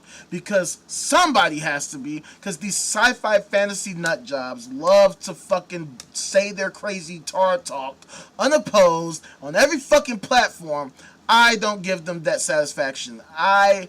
First of all, like I said, I'm condescending as fuck because 0% of them can demonstrate any of their crap. We're already past their inability. They lost. The game's over. It's literally over. Like, they have nothing. They have had thousands of years to come up with something. They have nothing. Now they have to use force to try to assert their fucking dominance because that's all they got. They don't have the Lord. If the Lord was real, all they do is just show us the Lord. Matter of fact, the Lord would just show up and then we would all be Christians. Or whatever brand of the Lulu that whatever the Lord decided was the right one, whatever. But they don't have nothing. They have nothing. Literally nothing. They got a lot of money. They got a lot of people in high places. Ain't no Jesus anywhere to be found. And if somebody claimed to be Jesus, nobody would believe that motherfucker. For all you know, I'm Jesus. I could be literally Jesus sitting here in the flesh, right in front of your face. Ain't nobody gonna sit here and be like, oh yeah, that's totally Jesus right there. But, see, this was weird. If I do it, oh no, then you clearly ain't Jesus. But if so-and-so and such do it, they can start a cult right now. And somehow, people will be willing to give this cult leader their fucking children to be raped. Like, yo, please rape my child. And this is what happens. Like, I wish I was joking. I wish I was exaggerating, but we've seen it throughout history all the time. From the Jim Joneses to the David Koreshes and all these fucking loony-ass weirdos that claim that they have the super-duper special, super-duper knowledge, and they're super-duper special, and they have the super connection to the super-duper special thing. And all they did was rape children the whole time. Rape children, lie to people, and abuse people, and then when the shit hit the fan, then they killed everybody. Or killed themselves, or got themselves killed. Whatever the case may be, it didn't end well. All their supernatural, super intelligent, superpower bullshit didn't activate at a time where it would have helped them the most. Which is ironic as fuck to me because their entire lore is that exact same story. The Lord and Savior Jesus Christ, he had this super duper super special power, except he didn't use it at all in any tangible, meaningful way. Didn't use it at the time when it would have served him the most to save his own ass. And so his bitch ass died. He was doing all these magic. He could bring all these other people to death, back from death. He could bring them to life. Couldn't bring his own back bitch ass self to life. They claim that no, he rose again and he'll be coming back at some point in time. First of all, if the thing was real, why would he need to leave in the first place? Why would he just stay here and be like, yo, what the fuck was that shit you was talking about? And then it could have exacted his revenge, and it could have fucking did all the fucking world-ending fucking rapture bullshit that y'all love to obsess over, and they could have did that shit 1,000 years ago, and we wouldn't have to be here having these conversations. The fact that we're 2,000 plus years later, and y'all are still saying this talk about this thing, this dude gonna come back, and all this crazy shit, knock it the fuck off. If there was a dude, which I don't believe that there was, but if there actually was a dude, he was just a dude. At best, he was just some guy. A charlatan. The David Blaine of his time. And look, I love David Blaine, but David Blaine does not pretend like he's some supernatural, super intelligent, super guy, right? He performs all kinds of tests of attrition, right? He puts his body through a lot of things, and he can perform some really fucking tricky card tricks. Some really neat card tricks, but he doesn't pretend like, yeah, he's the savior and he's gonna save souls and he's gonna bring people back from the dead and he's gonna do all this special stuff. No, he's just a guy who does a lot of magic tricks. Okay? But Jesus is depicted as this super duper dude. But one of the things I ask people is, what the fuck did he actually do? At best, he performed a couple magic tricks. At best. And it's so crazy to me that people are so, like, content with that. But he never... If we're assuming the story is true, this Jesus character didn't accomplish anything major.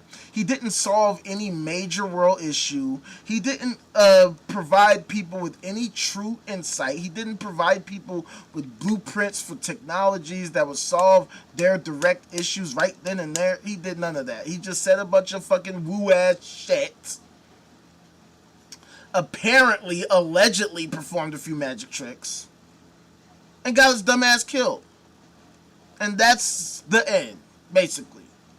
They say, oh, he rose again and all this type of shit, and he's going to be coming back to exact his revenge and take over the world and all this crazy shit. And all these people are actively seeming like they want to manifest this retarded-ass idea for some weird reason because they want to fulfill the prophecy or some shit. This is what is called eschatology. This is the field of eschatology. Christian eschatology, the study of last things, focusing on the second coming of Jesus Christ, the final judgment, and the eternal state of humanity in the cosmos. It examines biblical prophecies to understand God's ultimate plan for history. The core beliefs: the second coming, Jesus will return physically and visibly to earth. The resurrection, the dead will rise for judgment and eternal life. The final judgment, God will judge all people based on faith and deeds. Eternal state, souls will dwell in heaven or hell. Whatever the fuck that means. Yeah, look. Bunch of tart talk. Bunch of sci-fi fantasy lunacy.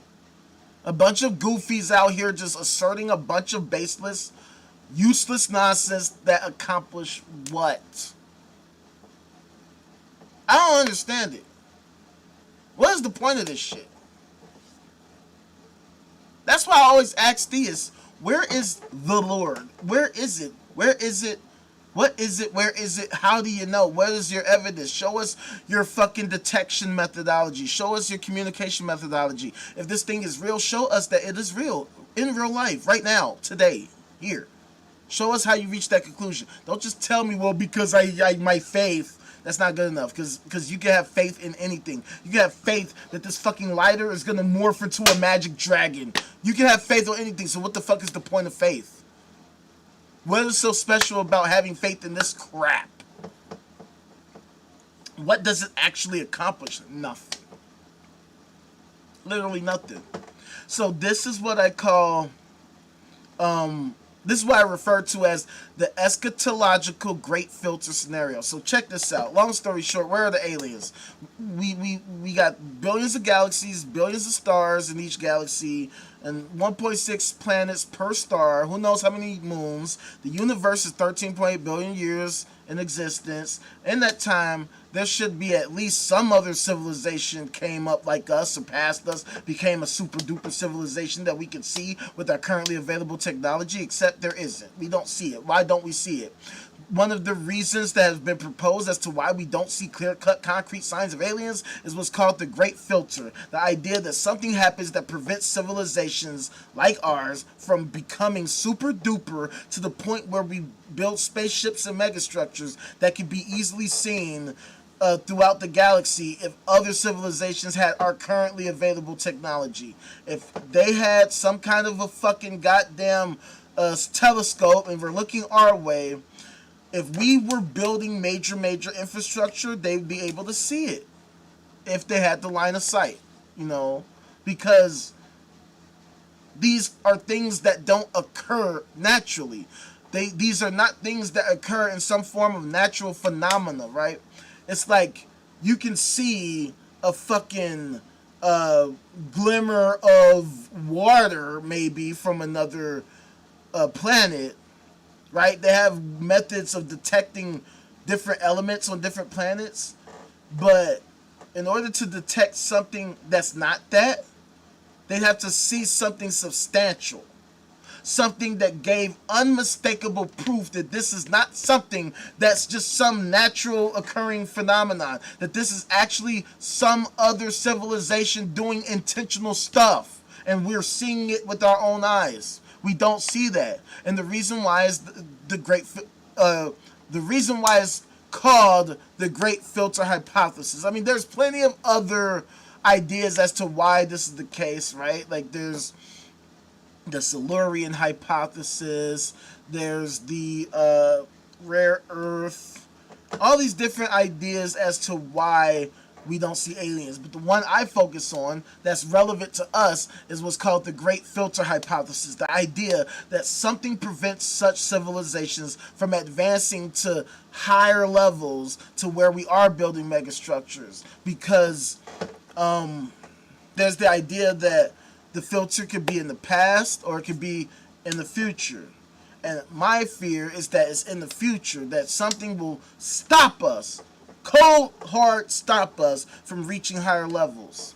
And in particular, and so the Great Filter idea is the idea that there could be some existential threat that either we fail to take care of, or that for whatever reason we just can't take care of it. Whether you're talking about asteroidal impacts, supervolcanic eruptions, some biological weapon or plague of some kind. All these different scenarios that could mean the end of humanity or significantly reduce quality of life of humanity. And so the eschatological Great Filter scenario, to me, is either the idea that that people become so obsessed with eschatology that they literally bring about the Great Filter by that, or that people are just so obsessed with theism it renders them apathetic to addressing all the other existential threats that we face right now.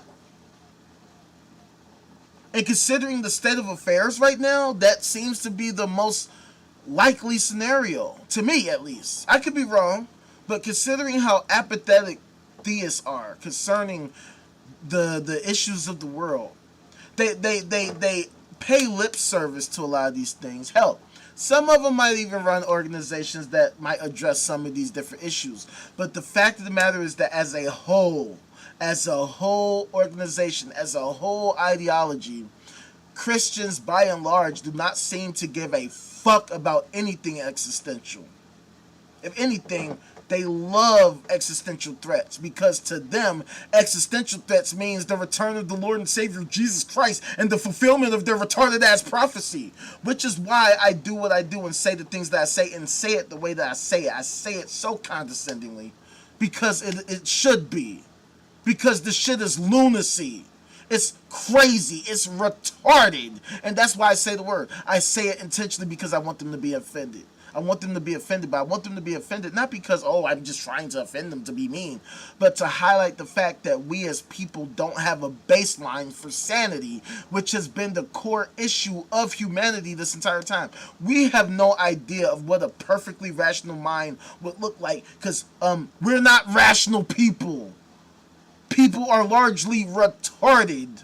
They're so retarded, they don't even like the word retarded. Isn't that crazy? Isn't that retarded as fuck? They're so retarded, they don't like the word retarded. If we use mentally disabled, yeah, that's better. That's way nicer. Same shit, your brain is broke, fam. You don't know what the hell they're talking about. You don't know what the hell you're talking about.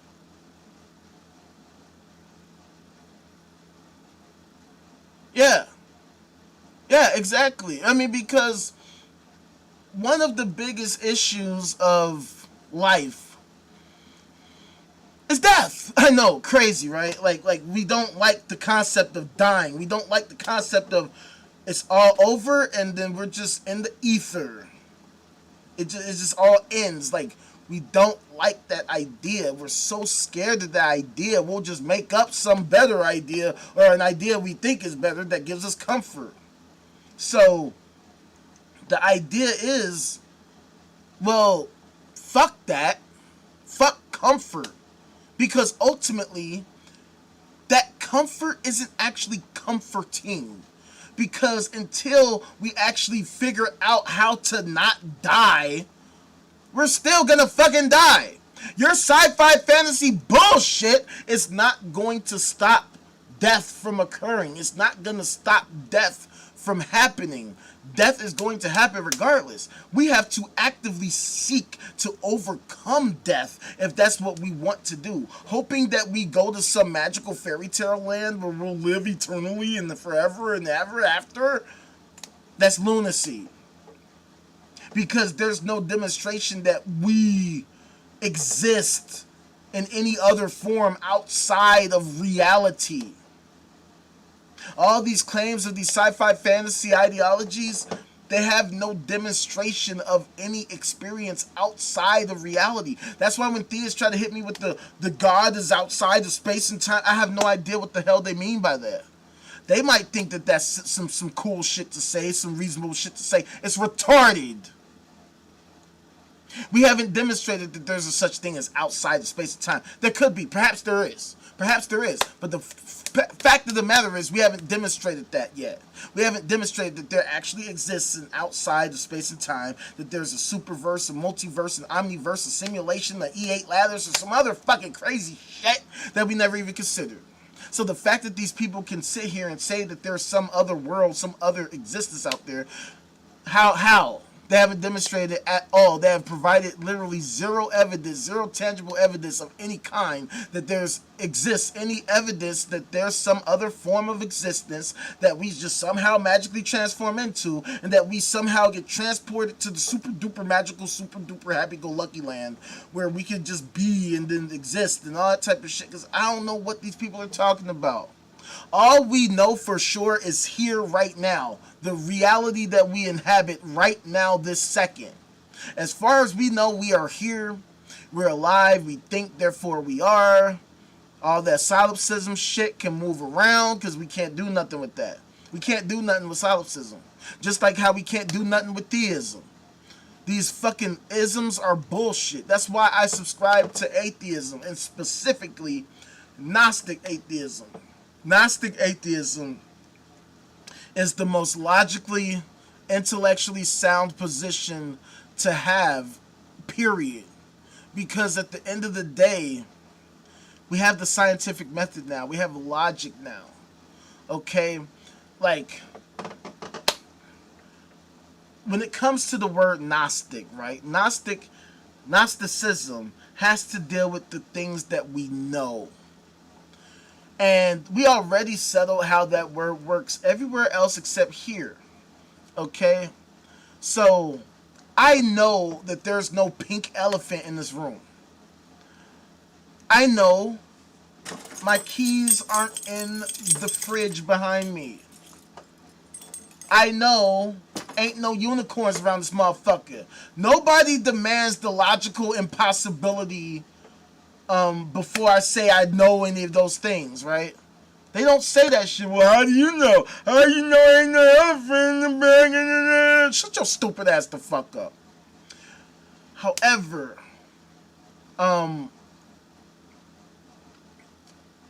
the thing is, they only have this fucking mentality of, well, you don't know, when it comes to this God thing.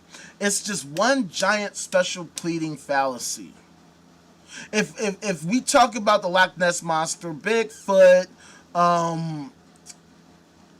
any mystery that has yet to be confirmed, that has never been confirmed, the boogeyman under the bed, nobody's saying, well, how do you know it ain't under your bed? Even though I moved my bed earlier, right?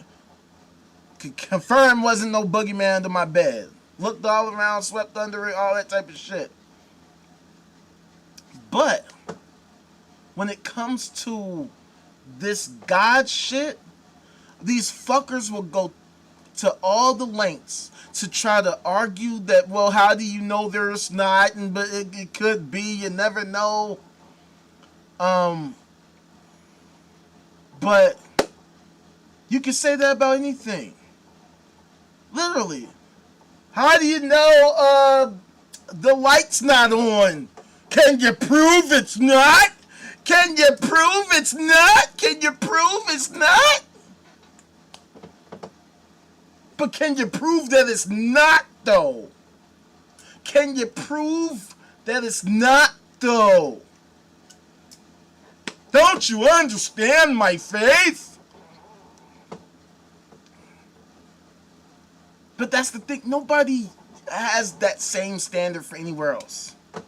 Right? You know you got gas in your tank. You know that your car ain't gonna break down on your way to work. Generally. You generally know that it could happen. But see, these are things that are likely, right?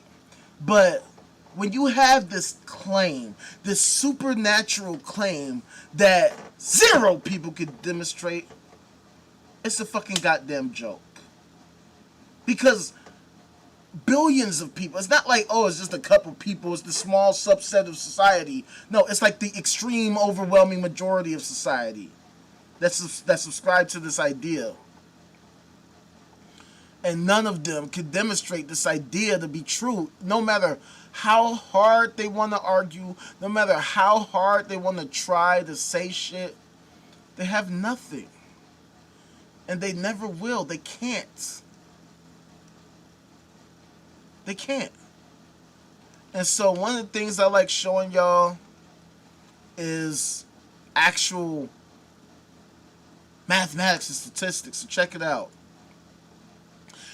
In Bayesian probability theory, absence of evidence is always evidence of absence. While the common adage states otherwise, probability theory mathematically proves that failing to find evidence for a hypothesis inevitably lowers the probability that the hypothesis is true. If observing a specific piece of evidence increases the probability of a hypothesis, then failing to find that evidence must decrease the probability of the hypothesis. According to Bayes' theorem, if the probability of finding evidence, whatever, you can see all that shit. I'm not a mathematician. I don't know how to determine that shit, but you get the point. But no, I mean, basically it's like this. There's strong and weak evidence. Weak evidence is if the evidence is rare or difficult to find, even if the hypothesis is true, then its absence provides very little proof. This is known as the gaps in the fossil record fallacy. Fossils rarely form, so not finding one in a specific layer doesn't prove that a species didn't exist. But see, then you have strong evidence of absence. If you would almost certainly see evidence if the hypothesis were true, not seeing it is incredibly strong proof of non-existence. For example, looking into a clear sky and not seeing the sun is strong evidence that the sun is not up. You know, shit like that. So, but it's worse than this. It's even worse than this, right? Because, like, you know, we inspect every substrate of reality that we are aware of exists, right? From the smallest levels down to the Planck length, up to the cosmological levels, right? To space, and who knows if there's anything beyond. We have all these ideas that perhaps there could be other universes, like I said earlier, a superverse, a multiverse, a fucking bunch of strings, an E8 lattice, many worlds, or whatever. There's so many different cosmological ideas. And yet we're inspecting them, we're using microscopes and telescopes and logic and science to try to get to the bottom of this shit. Right? Weak evidence of absence, they liken it to like trying to find a needle in a haystack, right? Like the needle is such a small thing, it's going to be hard to find. But see, here's the difference when it comes to theism. Theism claims not to be a needle in a haystack. It claims to be a haystack in your fucking hand. A haystack. Not a needle. A haystack in your hand. Like you're carrying this big ass stack. Like God is this thing that's so amazing and so real and so true. It's omniscient, omnipresent, omnipotent, all this fucking crazy shit. They talk like it's so obvious that this thing is so real. Like obviously back in the day everybody was seeing this thing and talking to this thing and all this stuff. But all of a sudden now we got all this technology and can't nobody see shit. But motherfuckers still want to talk about this God stuff though. So how is it that all these people can subscribe to this idea and zero of them can show us this idea? Zero of them. That's why I get so sickened and I detest this supernatural ideology so hard. Because if it wasn't this ideology, if it wasn't this exact thing, if it was some other ideology, if it was some other organization, some other group, people would not be defending it to this level.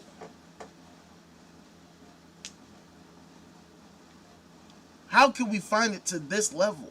But no, what I'm saying is, it's not a needle in the haystack. It's literally, they claim it's a stack of hay itself. Right? Like, we got the haystack. It's right here. I got it. Right? Christians love to say, you know, when I found Jesus, they love to talk like they found Jesus. Yet when you ask them, where is this Jesus? Where the fuck is it at? They ain't got nothing. They got nothing. They'll say a bunch of shit. They'll say, oh, it's outside space and time, or it's in another dimension, or it's in my heart and my mind and my soul. They'll say all this crazy ass, what I call tar talk. But they never are able to demonstrate any of it at all. So what the fuck is the point of even talking about it if it ain't shit?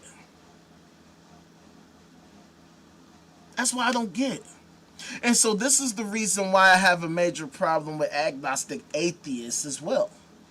Because I've had so many debates and arguments with my fellow atheists, the agnostic variety, that loves to try to liken this God thing to the needle in the haystack, right? I was literally arguing with somebody on Facebook who claimed to be an atheist.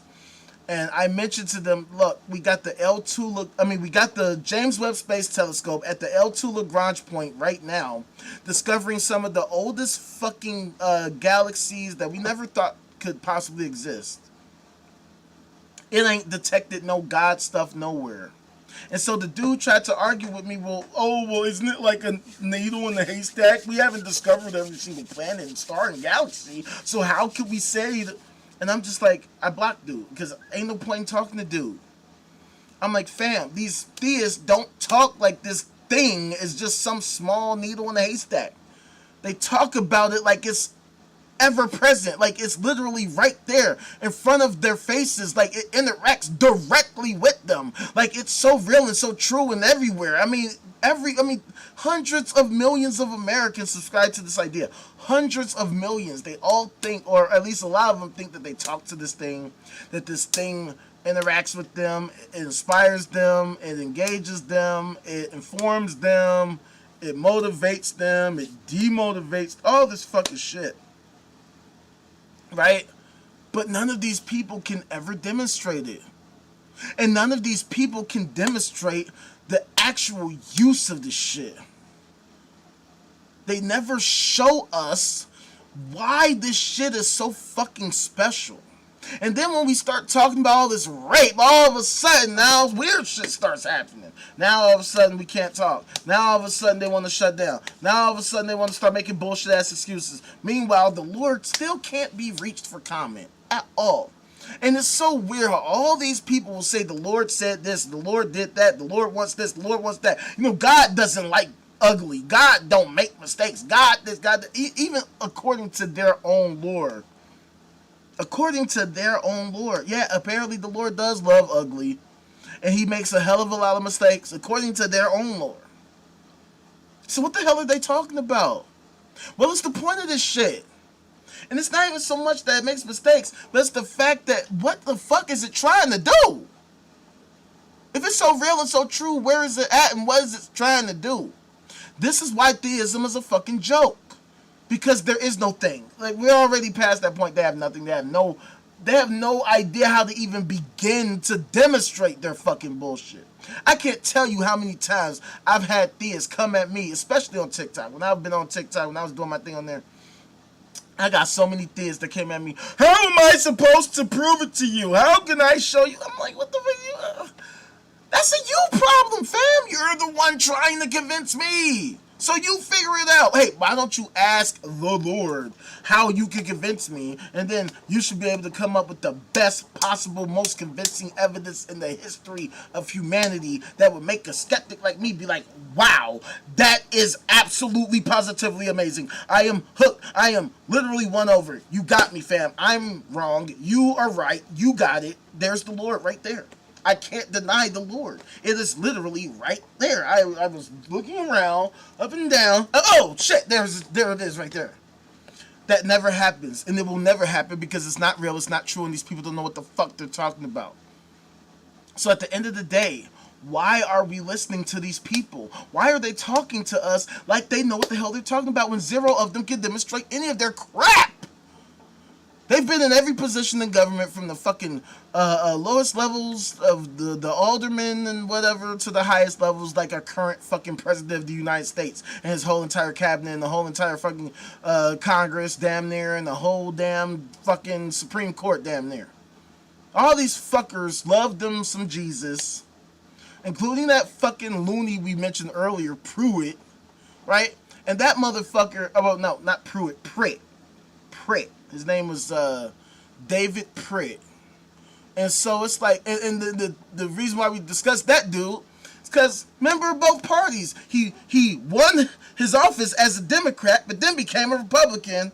But the whole time he was messing with minors. So, I mean, oh, and he's Catholic. Who would have thought? And what do you know? Catholics in both major parties. Rapists all over the Catholic Church. All over the Catholic Church.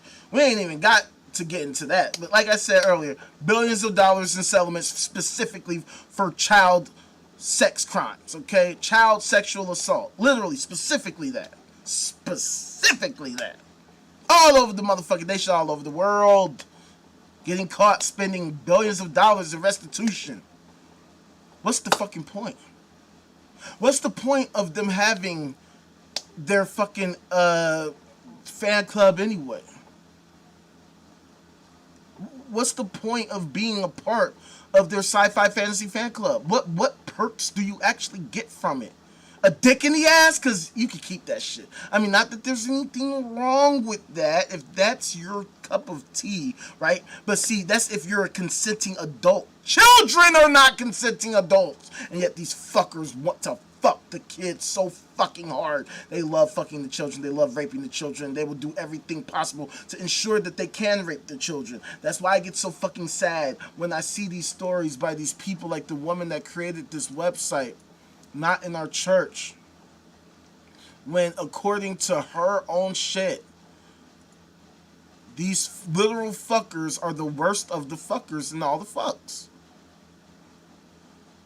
And I'm going to share this one last part before I get off of here. You've probably seen this a billion times, Skipper. But, according to the late A.W. Richard Sipe, the sexual exploitation of women by priests is not uncommon. Other researchers have argued that misconduct by clerics toward women is even more prevalent than their sexual abuse of children. I'm not sure if that's necessarily true, but, hey. I wouldn't put it past these fuckers.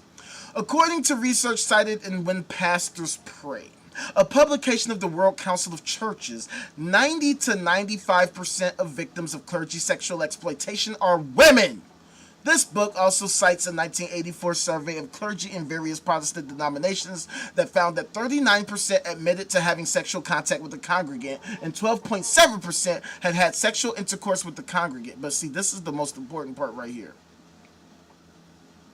There are studies that demonstrate that the faith community is even more vulnerable to abuse than secular environments. The Abel and Harlow study revealed that 93% of sex offenders describe themselves as religious, and that this category of offender may be the most dangerous. Other studies have found that sexual abusers within faith communities have more victims and younger victims. Considering the fact that we bring up these stories every single fucking day, it is abundantly clear. I mean, there's literally more of them, right? Theists. They have way extreme representation in every facet of government, like I mentioned earlier. They have all the wealth. They have all the resources. They have the manpower. They have everything they could possibly need. Which explains why child rape is so rampant in our communities, in our society. And despite them having all these resources, such as what we mentioned earlier by the World Economic Forum, right? The $1.2 trillion of socioeconomic value they add to the United States economy. Despite that fact, they can't figure out how to stop raping children. Despite their direct connection to the Lord and Savior Jesus Christ. Which means either the Lord is a rape lover, rape apologist, loves rape, or this is the greatest scam in the history of humanity.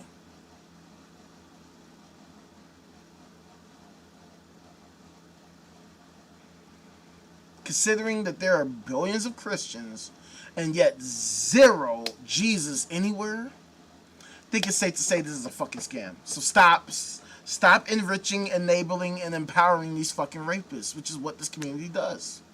If that wasn't what they wanted to do, then why do they do it so fucking often?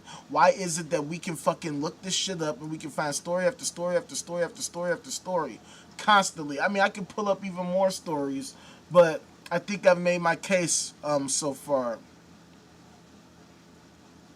Okay, I'll do one more. Because it's just too easy, fam. And this is according to Premier Christian News. U.S. pastor arrested on guess what? Oh, and look at the date. That's today. Friday, August 14th, 2026.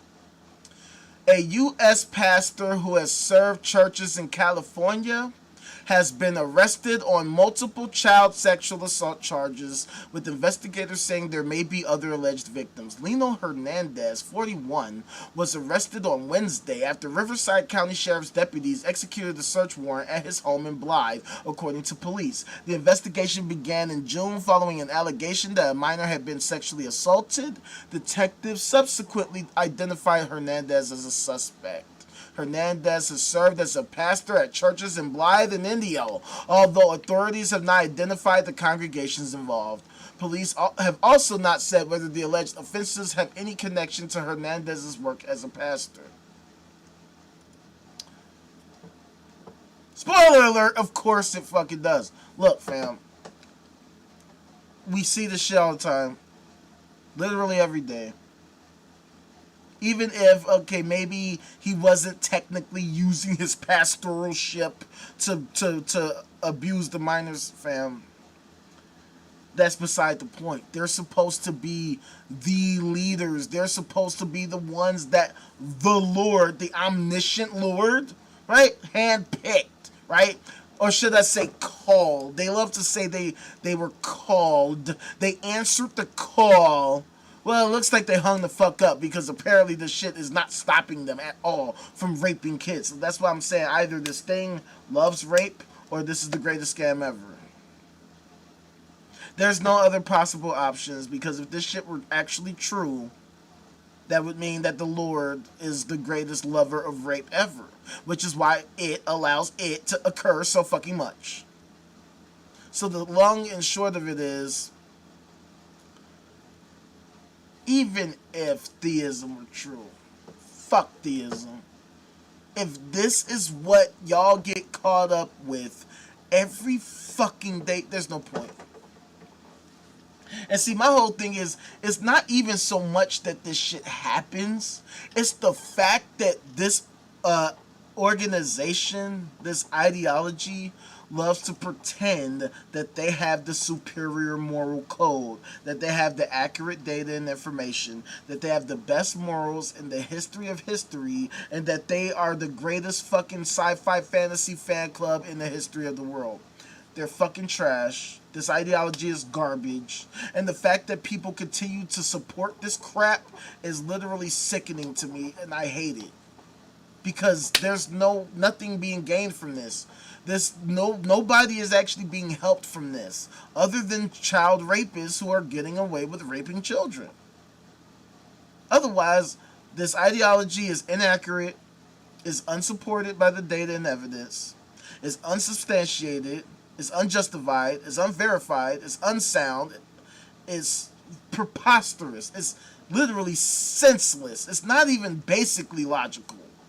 On a basic level, there's some supernatural, super intelligent, super entity that does all this stuff and then wants to fucking micromanage shit and does a shitty job of micromanaging despite having perfectly capable communicative abilities. What's the point? But see, that's the point. There ain't no point. So that's why theists need to knock it the fuck off. Theism needs to move the fuck around. Theism is wrong. Theism is crap. Theism sucks. And theism protects rapists. If you don't like to protect rapists, consider non-theism, atheism, anti-theism, because I don't understand the point of subscribing to this bullshit. And let me be abundantly clear. I'm not sitting here saying that theists aren't capable of engaging in rape. We all know that there are a lot of loony ass atheists out here, and I will be the first as an atheist to say, yeah, there's a lot of loony, crazy, retarded ass atheists, and I will be the first to hold them accountable. But see, this is the difference. I will hold them accountable. You show me a piece of shit atheist, I will be the first one to say piece of shit. Straight up, right? It doesn't bother me to say that, right? I think, what was it, in Wisconsin last year, there was a mass shooting at a Christian school done by some piece of shit atheist. Killed 2 kids or some shit. I forget exactly the details. Killed some people. Of course, self-checked out. And, you know, wrote all this anti-theist stuff on his weapons. In fact, I think it might have been, I forget. Long story short, piece of shit. Piece of shit. Because anybody who can, and I don't care who you are, I don't care what you subscribe to, I don't care what your ideology is, I don't care what your worldview is, period. If you find it even remotely okay for any reason to harm a child, you're a piece of shit. The only possible scenario where it would even be remotely understandable is some extreme situation where the fate of humanity was on the line, or like, you know, you're, you know, in some crazy situation. Like, it would have to be extreme. And even then, I'm not even saying that it's a good thing. Like, it's just horrible all around. So, yeah, see, I always get the mass shootings mixed up, you know, because they happen all over the place. So, the one, when you say it might be done by a woman, that might have been, what's her name, Rup Now, the fucking chick, she was a fucking, she loved the fucking Columbine losers and shit. But there was one, it was a Christian school, I forget where it was at. We covered the story. But I think it was actually a trans woman that did it. And they had made videos, like, fucking, like, before the incident, like, showing off the weapons and being like, ha, Jesus is not real, your children will be hurt, and writing all this crazy shit and all they fucking weaponry and all this type of shit, and they committed the act, and they da-da-da-da-da, blah, blah, blah, blah, blah, and I forget exactly. These mass shootings happen so fucking much. One thing that we can say is that the Lord was nowhere to be found. People got hurt. Especially children. And I have no problem saying that if an atheist ever hurt a child, I have no problem saying that that atheist is a piece of shit. This is the difference between atheism and theism. Because one thing I've found countless times is that I will find theists who will make excuses for this type of behavior. I mentioned last week how I had a debate with a theist in real life last week. He's not a Christian, but he might as well be, because he was making excuses. I'm showing them all these Catholic rape studies, situations, stories, and he's saying, I got hate in my heart. I have hate in my heart because I said that Christians who rape children is bad. But that's the type of society that we live in. If we talk about rape as an abstract concept, they'll be like, oh yeah, rape, bad rape. But then you start showing real life scenarios and situations, all of a sudden, here come the excuses. Here come the, well, you're talking about a specific scenario. You're talking about this specific person. Well, obviously, they're not a real Christian. Obviously, they weren't real Christians. As if there's some kind of an actual, like, true definition of what a true Christian is. Yeah, all Christians think they're the true ones. But they have no way to determine who is actually the real true Christians. Which is the point. None of them are. Because Christianity in and of itself ain't true. So ain't no such thing as a real Christian. Christianity is a joke. It would be a lot funnier if they didn't have so much power and wealth and people in the highest of places. I mean, the literal highest of the places. I mean, look at all the presidents, Christians. All of them. Every single fucking one. Yeah, we should rename that fallacy. The no true Christian fallacy. The Scotsman shit, move the fuck around with that shit. The no true Christian fallacy. Who is the real Christian? The Protestants, the Catholics, the fucking Orthodox? Who? The Mormons? How about not name one? Name one. None of them know what the hell they're talking about. They're all full of shit, and they're all full ass shit. If they knew what they were talking about, they would show us right now.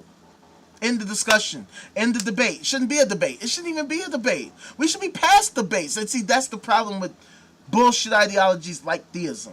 All they have are debates. That's all they can produce are bullshit ass debates. Because they can't produce facts, data, information, statistics. They can't show us how we can use their ideology to accomplish anything useful, helpful. They have nothing. They will never have anything. They will never demonstrate anything. They're completely full of shit.